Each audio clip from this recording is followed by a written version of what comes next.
Dad, this is Marcus, my boyfriend. 10 seconds earlier, the housekeeper had looked him over and told him to park around back. He didn't correct her. He just stood there. Marcus Reed had come to that door to drop off his boss and drive home to his 8-year-old daughter. He was a middle manager. Jessica Callaway signed his paychecks. She had never asked him for anything but reports. Now her fingers were locked around his arm like a woman drowning. Inside, her father was waiting. So was the man both families had spent 2 years grooming her to marry. She could run a corporation. She could not say one word to her own father. The 11th floor of Callaway and Pierce emptied out around 8 in the evening, and by 10:47 it belonged entirely to the cleaning crew and to Marcus Reed.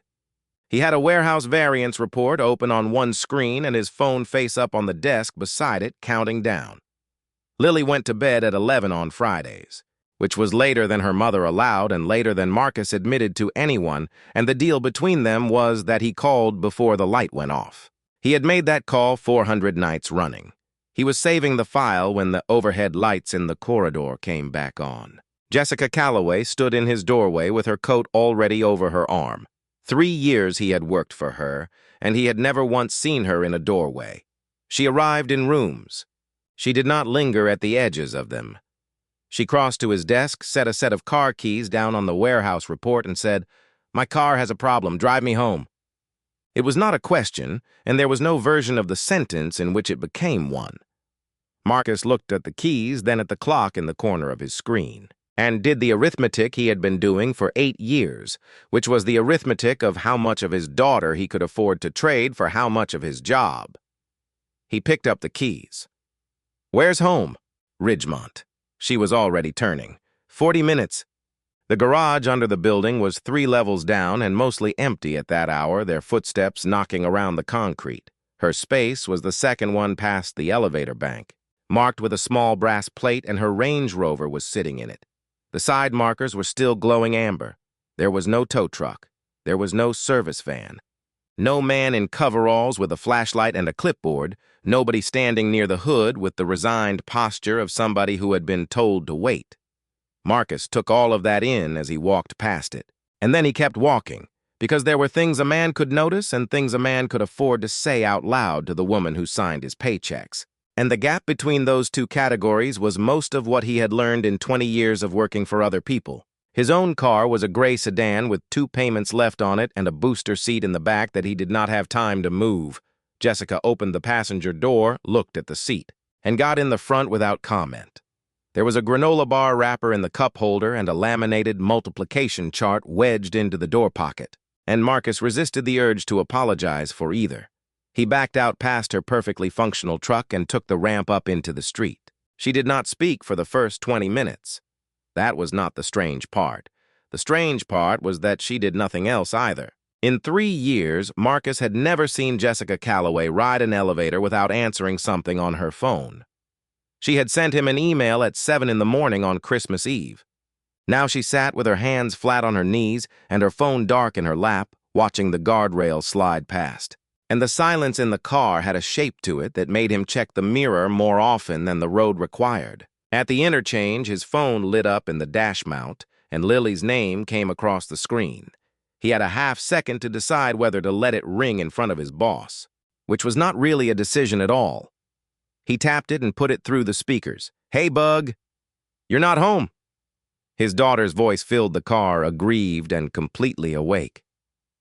"Are you at the office? Rachel said you'd be home by 10. Did the scary boss lady keep you again?" Marcus glanced right. Jessica was looking straight through the windshield with an expression that gave away nothing at all. "She's not scary," he said.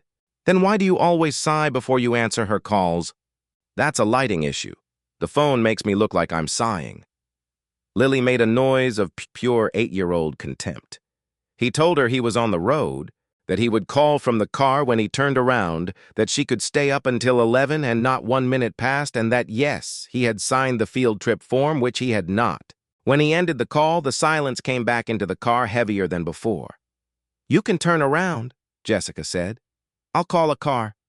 He looked at the dark road unspooling ahead of them, at the mile markers, counting up toward a town he had never had a reason to drive to. "We're more than halfway there now."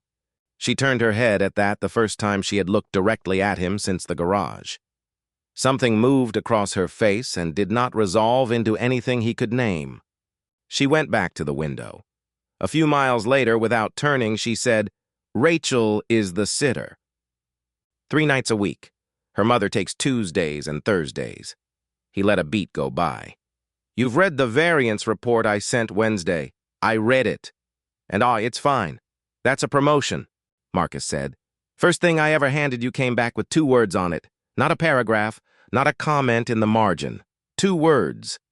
He kept his eyes on the road. "Needs work."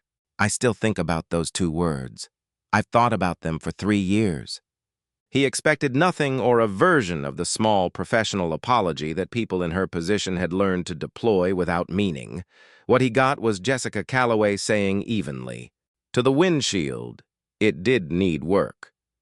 And then, a moment later, in a register, he had never once heard out of her, "You fixed it, though, in 2 days. Most people take a week and argue for 4 of them." The exit came up at 11:29. Ridgemont was gate after gate, hedges cut into walls, mailboxes set into fieldstone. She directed him with single words. When they reached the last one, it was iron 12 feet high, and it opened before he touched the intercom, which meant someone had been watching the road. The driveway went on for a quarter mile through trees, and then opened onto a house that Marcus registered less as a building than as an argument. Limestone. 2 wings. Windows lit up in a pattern that suggested rooms nobody had used since morning. 4 cars sat in the turnaround, and he put his sedan at the end of them behind a black sedan with a livery plate. And the placement of it was not lost on him even before anyone said anything. Jessica did not get out. She sat with her seatbelt still fastened and her hands in her lap, and Marcus watched her right hand come up off her knee and then go back down. And he saw that it was shaking. In 3 years, he had watched this woman tell a room of 9 board members that their numbers were wrong and then wait without blinking while they went and checked. He had never seen her hands do anything but stay still. "Walk me to the door," she said. He assumed she meant the bags. There was a garment bag in the back. Sure. The path was pea gravel, and the front doors were double-painted a green so dark it read as black. Marcus reached them a half step behind her, and they opened from the inside before she rang. And the woman standing there was in her 60s with a cardigan over a service uniform and the face of somebody who had been running this house since before Jessica could walk. She looked at Jessica and said good evening. Then she looked at Marcus, at his coat and his shoes and the keys still in his hand, and she said pleasantly, without the smallest trace of malice, "You can bring the car around back if you don't mind. There's room past the garage." Marcus did not correct her. He stood there with the keys in his hand while the moment went past. Because he had been in enough rooms by then to know that correcting a thing like that early only made the room uncomfortable.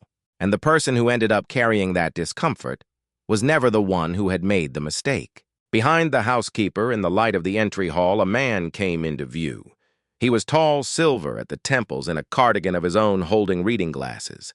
His eyes went to his daughter and stayed there a moment, and then they came over to Marcus, and they did not move on. They took in the coat and the keys and the shoulders and stayed. Longer than a glance and shorter than a stare, doing whatever arithmetic that house ran on the people who came through its front door. "Jessica," Richard Callaway said, "I thought you were coming alone." And then Marcus felt her arm come through his. She had crossed the space between them in one step, and her hand closed around his forearm, and every finger of it was locked down hard enough to hurt through 2 layers of wool. It was not the grip of a woman touching a man she was fond of. It was the grip of somebody going off a roof. "Dad," Jessica said, "this is Marcus, my boyfriend." The hallway went very quiet. The housekeeper's face did something small and then stopped doing it. Somewhere deeper in the house, a chair moved on a wood floor. Marcus had approximately a second and a half. He was aware in that second and a half of the keys in his right hand and the woman on his left arm, and the 8-year-old 60 miles away who was going to be told something in the morning about how her father's night had gone. Then he shifted the keys to his left hand, put out his right, and said, "Mr. Callaway, good to meet you." Richard shook it. His grip was firm and brief, and his expression stayed courteous the entire time, and that was somehow worse than anything he might have let show. "Richard," he said. Come in out of the cold. We've eaten, but there's plenty. The entry hall gave onto a corridor hung with portraits, 6 of them men and women in the clothing of 4 different decades, all lit from above by small brass fixtures that had clearly been installed for exactly that purpose. Jessica peeled off toward an alcove where the coats were, and Marcus followed. And for about 40 seconds, the 2 of them were alone with a rack of wool and a bench.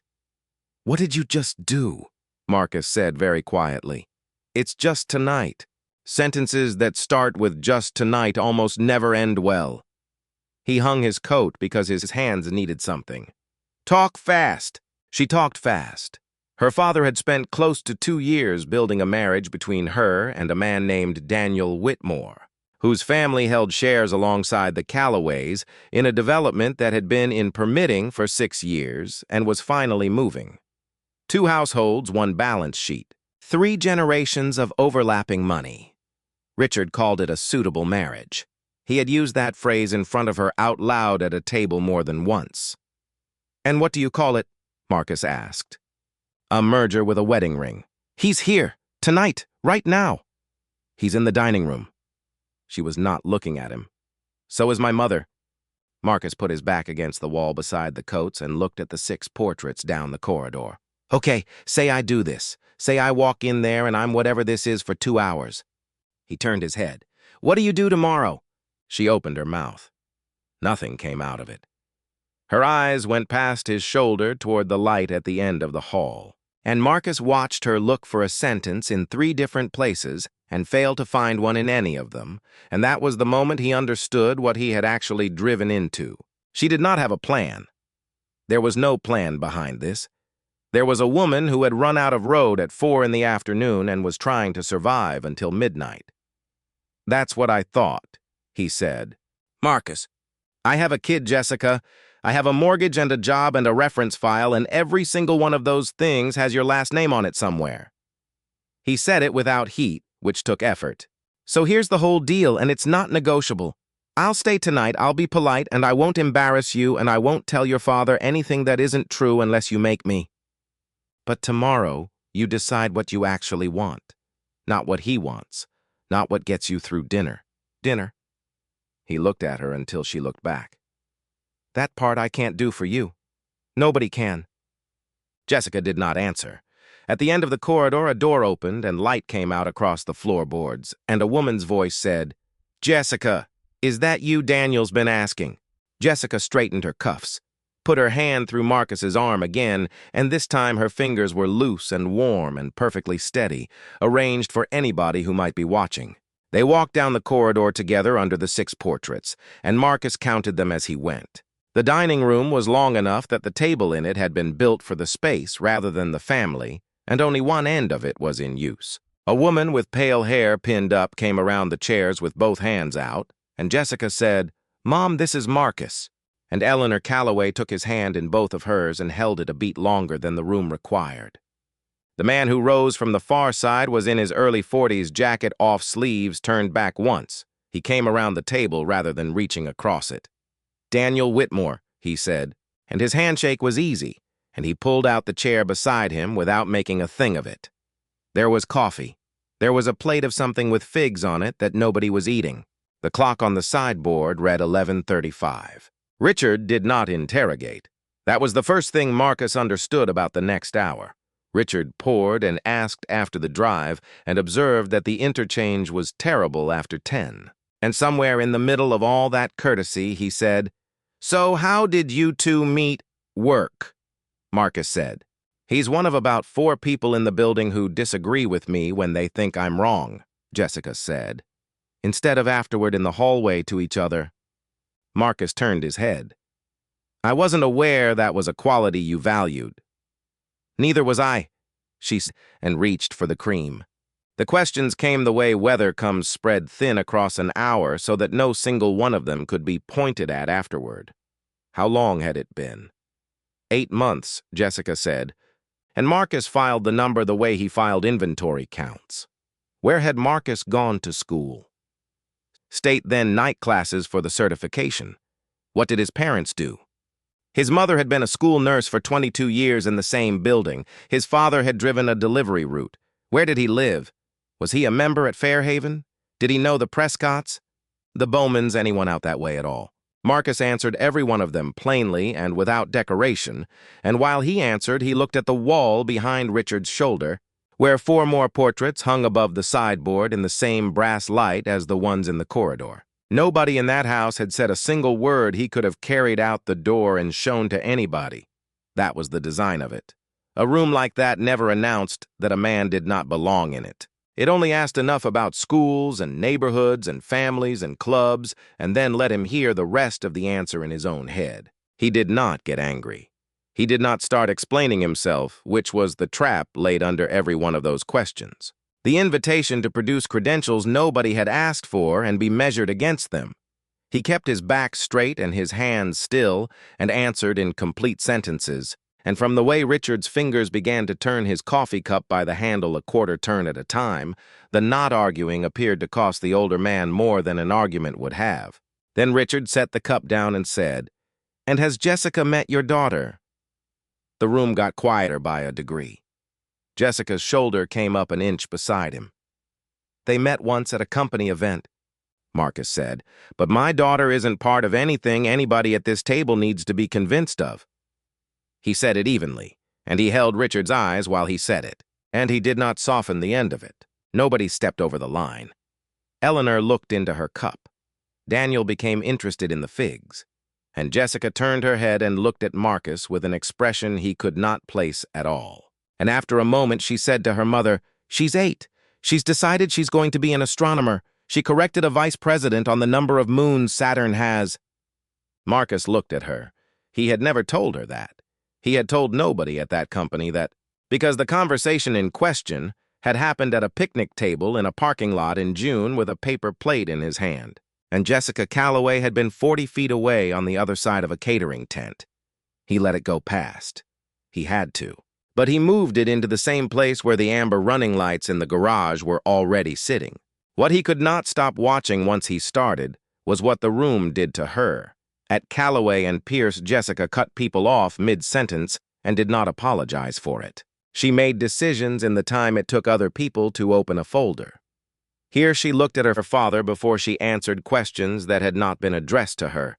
Here, her shoulders squared up an inch every time Richard used the word future and stayed squared until the subject moved. Near midnight, Richard gestured at the largest of the portraits and began explaining the man in it, and Marcus leaned an inch toward Jessica and said under the sound of it, "I'm fairly sure he's disappointed in how I'm holding this fork." She laughed.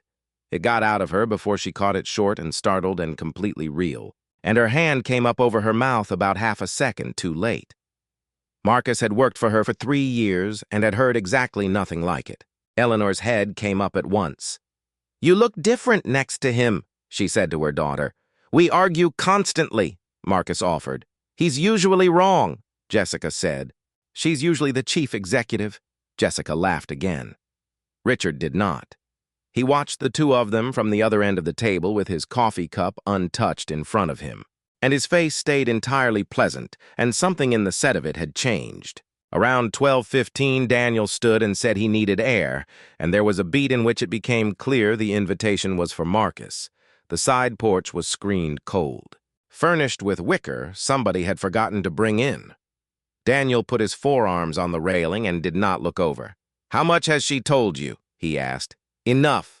So you know it's a development deal. 60 acres, 6 years in, permitting both families in for more than either of them likes to say out loud." Daniel's breath showed. "Nobody's ever lied to me about it, which I appreciate more than you'd think. My father asked me in March of 2 years ago whether I could be reasonable about my personal life. That was the phrasing. I said yes, and that was it. That was it." He turned his head then. "There was somebody before. It went on for a while, and then it stopped going on, and I'd like to tell you there was a night where I fought about it. But there wasn't. There was just a period of about 4 months where I stopped bringing her up, and then everyone was very relieved, and then it was over." Marcus said nothing. "I'm not going to ask if you love her," Daniel said. "I'm going to ask how long you think you can stay." He looked back out at the dark lawn. "Everyone in there is polite. That's the hard part. If they were rude, you'd know what you were up against. Marcus went back inside at 12:30 and did not find Jessica in the dining room. She was standing at the tall window at the end of the corridor, with her arms folded under the last of the 6 portraits looking out at nothing. "He'll want a date by spring," she said before Marcus reached her. "That's what tonight was. Not the engagement, the date. He's been building it for 2 years, and the permit's cleared in August, and now there's a reason to hurry." "What do you want?" She kept looking at the glass. He waited. And when the silence went past 10 seconds, he said, "I'm asking you, not your father." "I don't know anymore." Her voice went strange on the last word. "That's the part I can't say to anybody. Not that I'm afraid of him. That I've stopped being able to tell the difference between not wanting something and not being allowed to want it." Marcus put his shoulder against the window frame. "Your car wasn't broken." Her arms stayed folded. "Side markers were on when we walked past it," he said. "No tow, no service van, nobody standing near it. It had been sitting there all evening with the lights on, which is what a car does when somebody unlocks it and then walks away." He waited. "You've got 300 people in that building.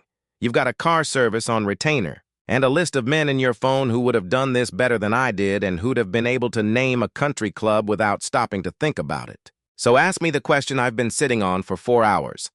Why me?" "Because my father can't buy you," Jessica said. "He can fire me. That's cheaper." "He can't fire you.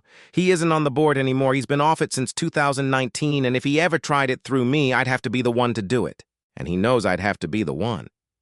She turned around at last. "And because I needed somebody who'd say no to me. If I'd walked out to that garage and picked a man who said yes to everything I put in front of him, I'd have known exactly what I was doing, and it would have been the same thing my father does, and I could not stand to do that to one more person tonight." "You had 6 hours," Marcus said. "You decided at 4 in the afternoon. That's what you're telling me." "About 4, yes. 6 hours to ask me. If I'd asked, you would have said no." "Yes," he said, "and that is exactly why you should have asked." She took that without flinching, which he gave her credit for, and neither of them said anything for a while. Down the corridor, a door opened and closed, and the house settled. "Why are you still standing here?" she said finally. Marcus looked at the black glass. "I was married for 6 years. We both stayed about 2 years past the end of it because we both thought staying was what a decent person did." He rubbed his thumb along the window frame. "I know the face a person makes when they're getting ready to do that with the whole rest of their life. You made it in the car." Jessica's chin came up slightly. "Are you ever afraid you're choosing wrong for Lily every day? What do you do?" "I try to teach her how to choose," Marcus said. "I don't choose for her." She was standing close enough that he could see her breath had gone shallow. Neither of them moved for a moment. And then a voice came down the corridor from the dining room, Daniel's calling her name, ordinary and unaware, and she stepped back, and the moment came apart. Richard was waiting in the study doorway when Marcus passed it at 12:45, and it was not a coincidence. He poured 2 glasses of something Amber handed one over and did not sit. "You strike me as a devoted father," Richard said. "I try to be." "Then you'll understand wanting to protect your child." He turned his glass. "Let me be plain because you've been plain with me all evening and I respect it. You work for my daughter. Your employment, your reference file, your professional reputation, all of it sits inside a company with her signature on the letterhead. A relationship between a chief executive and a manager who reports up through her doesn't end quietly. It ends in a story. And you're raising a little girl on one income." He did not threaten. He came nowhere near it. He said, "A responsible father wouldn't put his daughter's stability at risk for a relationship with no future." Marcus's phone was face up on the desk beside his glass where he had set it down without thinking. It lit up. The screen said Lily. Richard's eyes went to it. Marcus watched him look and did not reach for the phone and did not explain. And the two of them stood there in that study with the name burning quietly on the wood between them. After 4 rings, it went dark. Marcus turned the phone face down. "She sometimes mistakes feeling free for making the right choice," Richard said. "Then maybe you're mistaking loving your daughter for owning her decisions." The temperature in the room changed. Richard set his glass down. "Are you protecting Jessica?" he said. "Or do you just want her?" Marcus did not answer. And the reason he did not answer was that the question had gone somewhere he was not expecting. It was not being looked down on that was sitting in his chest. It was 36 years of a woman learning that being loved in that house came with terms attached.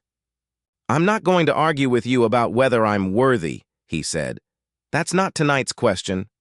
At 1 o'clock, Richard walked back into the dining room and asked everyone to sit down, and said enough. He laid it out without raising his voice, a relationship that had appeared from nowhere, a daughter who had not mentioned this man once in 8 months, two people employed by the same company, one of whom had a great deal to lose if any of it turned out to be untrue. Eleanor's hands went flat on the table. Daniel looked at the floor. Then Richard turned to his daughter. "Do you love this man, or are you using him to avoid something you already know you have to do?" Jessica looked at Marcus. She looked at her father. She started to say, "Marcus, I think you should—" He stood up before she finished it. "He's right," Marcus said. The room went still. "I work for your daughter. I've got an 8-year-old at home who called me an hour ago, and I didn't pick up. I shouldn't be here." He turned to Jessica, and there was nothing sharp in it at all. "I'm sorry." He thanked Eleanor for the coffee. He nodded to Daniel. He walked back down the corridor past the 6 portraits and out through the double doors, past the spot where a woman had told him 4 hours earlier to bring the car around back. Behind him at the long table, Richard said gently, "It's all right. Sit down, sweetheart." And Jessica sat down. At 1 o'clock in the morning, Marcus sat in his car in the turnaround with the engine off and the keys in his lap, looking at the black sedan with the livery plate parked ahead of him. He called home.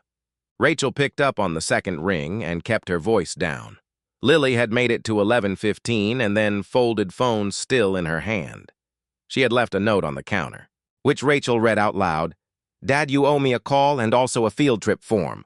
He sat with that for a while after he hung up. There were 3 roads out of that turnaround, and he could see all of them. He could start the engine and drive, and in the morning he would still have a job and a reference file and a daughter who would never know anything had happened, and nobody in the world would be able to say he had done wrong. He could go back in and keep the lie going another hour, which solved nothing and cost her more. Or he could go back in and tell the truth. But the truth had a defect in it, and the defect was the one Richard had named in the study with a glass of amber whiskey in his hand. Anything Marcus said in that room he would say as her employee. Every word of it would come out of his mouth already looking like a man positioning himself, and Richard would not even have to make the argument. The room would make it for him. So Marcus opened his email on his phone and wrote 4 lines to Diane Ferris, in Human Resources copying Jessica, resigning his position effective at the end of the standard 30-day notice period, thanking the company for 3 years and offering to document his open projects during the transition. He read it once. His thumb sat over the send button long enough for the screen to dim. Nobody had told him what Jessica was going to say. Nobody had told him she would say anything at all. She might sit at that table until her father finished being reasonable and then agree to a date in the spring. And Marcus would be a man with no job and an 8-year-old and a story he could never tell anyone. He sent it anyway. Then he turned the phone off, put it in his coat pocket, and got out of the car. The housekeeper was gone from the entry hall. Marcus walked down the corridor under the 6 portraits and pushed open the dining room door, and 4 faces came up at once. Jessica was in her chair with her hands around a cup that had gone cold. Eleanor half rose. Daniel put down the coffee pot. Richard turned in his seat with an expression that stayed courteous for about a second and a half. "You were right about one thing," Marcus said to him. Nobody spoke. "Tonight started with a lie. Your daughter told you I was her boyfriend standing at your front door, and I found out when you did. 2 minutes before that, a woman in the hall told me to park around back, and I didn't correct her either, so you can add that to the list." Richard's chin came up slightly, and something eased in his shoulders. "But you're wrong about when the true part started." Marcus took the phone out of his pocket, turned it on, waited the 4 seconds it took, opened the sent folder, and set it face up on the table in front of Richard with the message showing. 10 minutes ago, I resigned. Effective in 30 days. Human Resources has it, and so does your daughter, and it's time-stamped, and it went out before I knew what anybody in this room was going to say." He straightened up. So whatever I say next, you don't get to call it a strategy. I've got nothing left in this house to gain. Richard looked at the screen for longer than reading it required. Eleanor's hand went to the base of her throat. Daniel sat back in his chair very slowly. 3 years, Marcus said. That's how long I've worked for her. 3 years of arguments in conference rooms with the door shut. Emails at 7 in the morning on days the office was closed. A report she sent back to me with 2 words written on it and nothing else, which I have thought about probably 400 times since and which was, for the record, correct. He was not looking at Jessica. He was looking at the table. Last February, my daughter spiked a fever of 104 during a board presentation. I got the call at 11 in the morning and I stood up in the back of that room. And Jessica saw me stand and she waved me out. 9 board members watching. She had to take the rest of it alone, and she took questions for another 40 minutes on numbers I'd built. She's never mentioned it once. Not to me, not to anybody. He glanced up. There's a woman in accounts payable who kept her insurance through 8 months of treatment 2 years ago because somebody quietly moved a line in a budget. Everybody in that building knows it happened. Nobody can prove who did it. Marcus, Jessica said quietly. An hour ago, she told your mother that my kid wants to be an astronomer. He put his hand flat on the table. I never told her that. Not once. She got that off a paper plate at a company picnic in June from 40 feet away because she watches everybody in that building all the time. And everybody in that building thinks she doesn't notice anyone. He let that sit. None of that started in this house tonight. I just never put a name on it before, and I'm putting one on it now in front of all of you. Because after tonight, I'd rather have said it badly than not said it. He turned to Richard. I don't need you to believe I fit into your world. I've stopped needing that somewhere around the 3rd portrait. Then he looked at Jessica and his voice changed. And I don't need you to choose me. Not tonight, not in front of them. That's not what this is. He shook his head once. I need every person at this table to stop talking about her future like she isn't sitting in the room. Richard stood. You think you know what's best for my daughter? No. Marcus met him. That's the entire problem. He looked back at Jessica. I don't know what's best for you. You do. And then he pulled out the chair at the end of the table and sat down in it and put his hands in his lap and did not reach for her and did not say another word. The clock on the sideboard read 1:15. Jessica looked at her father and at her mother and at Daniel and at Marcus. She set the cold cup down on its saucer with both hands. The relationship that started tonight was fake, she said. Richard leaned toward her. Not wanting to marry Daniel isn't. She stood up out of her chair. I'm not marrying Daniel, not in the spring, not after the closing, not to hold 60 acres together. Her voice was not loud. It was doing something Marcus had not heard it do in 3 years, which was shaking and continuing anyway. You've been telling me what's suitable since I was 19 years old, and I have agreed every single time. And I've gotten so good at agreeing that I genuinely could not answer a man in that hallway tonight when he asked me what I want. That's what you've built, not a company. That. Jessica. No, one word. It landed in that room the way a dropped plate lands. Richard's mouth stayed open around the rest of the sentence. He put one hand on the back of his chair and left it there. I'm not saying I choose Marcus, Jessica said. I'm saying I choose my own life. Those are different things, and you spent 36 years making sure I couldn't tell them apart. Then she turned to Marcus, and for the first time all evening, she did not appear to be performing anything for anybody at that table. And whatever happens between us this time, I want it to start with the truth. Richard looked at his daughter for a long moment. He did not shout. He did not apologize, and he did not say one word about the man sitting at the end of his table then or later. He straightened his cardigan, said, I'm going up, and walked out of the room, and his footfalls went up the stairs at an ordinary pace, and a door closed somewhere above them.